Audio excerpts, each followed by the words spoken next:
कितना टाइम लगता है एक हैबिट या एक पैटर्न को चेंज करने में? जब भी जो भी आप एक्टिविटी करते हो कुछ हफ्तों में ब्रेन के चेंजेस आप देखना शुरू कर देते हो. Okay. That is the beauty of the brain कि मॉड्यूलेशन प्लास्टिसिटी बहुत भरी पड़ी है. और it even starts with a simple attentional intent कि मैंने अपने कमांड में दे दिया कि जी अब आज से मैं ये नहीं करूंगी और वो हो जाता है. क्योंकि हैबिट के जो पहले के स्टडीज थे वो बोलते थे जी 45 डेज लगेगा, पहले हफ्ते में धीरे धीरे हैबिट बनेगी. जो एटॉमिक हैबिट्स की हम बात करते हैं 66 डेज पे वो पाथवे बनते हैं. 2-3 टाइम्स ऑफ 66 डेज उसको आपको रिपीट करना पड़ता है.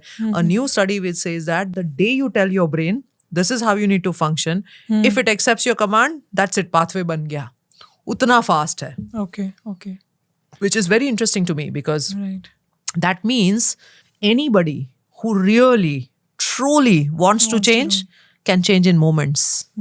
Just by giving the right command, Just by with the right focus and intensity. Yes, focus and intensity, and then continue to do the right things. Yeah. You don't go back to the wrong things that you're doing, but then you start doing the right things. Oh, it's very interesting. Yes, totally. The more I'm understanding about it, और ज़्यादा ये एकदम magical सा sound कर रहा है. It is magical. I mean, there are actually ways to hack your brain and fix your problems. अच्छा, अब कोई भी चेंज होता है ना, एक छोटा सा भी हमें अपनी लाइफ में लाइफस्टाइल में चेंज लेकर आना है. Change is never easy. हमारा ब्रेन हमेशा कंफर्ट सीक करता है. तो सबसे पहले तो I want to start from here कि चेंज इतना मुश्किल क्यों होता है और इसके साथ कैसे डील कर सकते हैं. How to prepare yourself for the change.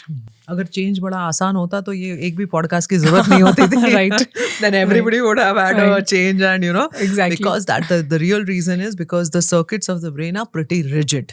Neuroplasticity है but rigidity भी उतनी ही है. Okay. So the pathways which have been formed since the childhood, those are sort of stable and solid pathways. Okay. So कहीं ना कहीं काम तो करना पड़ता है change के लिए, and it's always change is very messy in the start because Exactly. it's like, and then very confusing in the middle कि भाई अब ये मुझसे होगा कि नहीं होगा, मैं छोड़ दूं. लेकिन it's always great in the end. So कहीं ना कहीं you have to start with the messiness of it, right? And people don't like messiness. So अब बात करते हैं कि पहले तो why do people carry on with the same thing that they keep doing and have a difficulty in coming out of it? Right. So जैसे मैंने पहले भी कहा था 95% of our mind is subconscious. बचपन से मैंने जो भी impressions बनाई, मेरे filters बन गए, मेरे perceptions बन गए, मैं किस चीज को कैसे देखूंगी वो उसका मेरा जो इमोशनल परसेप्शन है वो भी बन गया. So my subconscious has stored everything. 95% of my stored stuff is in the subconscious. Subconscious does not have a conscious awareness. वो ऑटोमेटिक चलता है. वो ऑटो पायलट मोड पे है. तो मैंने एक पर्टिकुलर सिचुएशंस और सराउंडिंग्स देखी. अगर मेरे बचपन में, अगर मेरे डीपर और सबकॉन्शियस में ये है कि ओ ये मुझे प्रॉब्लम कर सकता है, तो automatically I will reflect that, and again the situation will also echo that. So वो सारा सबकॉन्शियसली चल रहा है. अब ऊपर का लेयर है केवल 5% of the conscious mind. Now the entire game of the whole change is bringing that conscious mind into play and not allowing the subconscious functions to perform automatically. मतलब अब मैंने, मान लीजिए मेरा रिलेशनशिप में इश्यू आ रहा है, ठीक है. एक रिलेशनशिप में मैं I was very AG, I was expecting too much, I didn't leave, मैंने फॉरगिव नहीं किया, मैंने ग्रजेस पकड़ के रखे. अच्छा, अभी ये रिलेशनशिप खत्म हो गया. थोड़े महीनों बाद सेकंड रिलेशनशिप आया. मेरे सबकॉन्शियस पैटर्न्स तो नहीं गए हैं. They did not change because I did not bring in a conscious mind to say, hey, how am I dealing?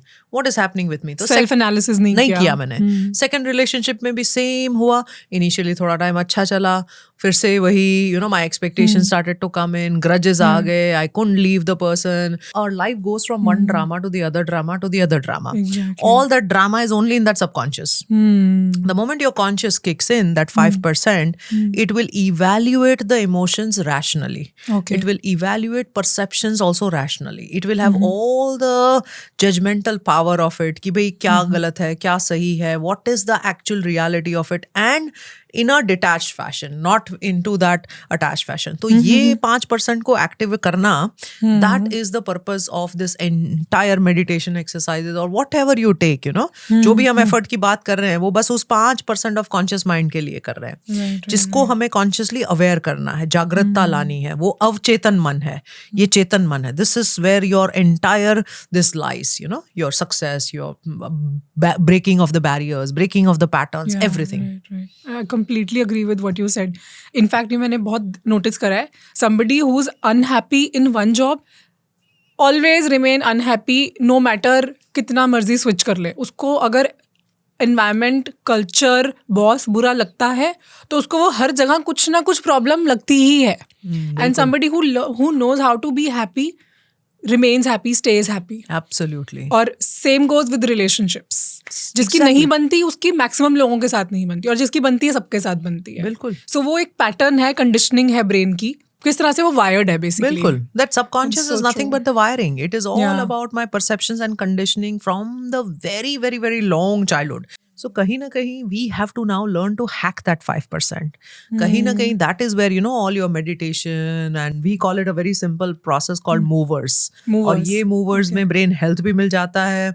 Your emotional integrity also comes in. Your What conditioning. is movers? Yeah, it's M for meditation, Okay. O for oxygenation, V for visualization, E for exercise, R for reading or something affirmative or chanting, and S for scribing, writing out which is not serving. आपके subconscious में जितना भी तूफान मचाए लिख डालो, खत्म करो. That's catharsis.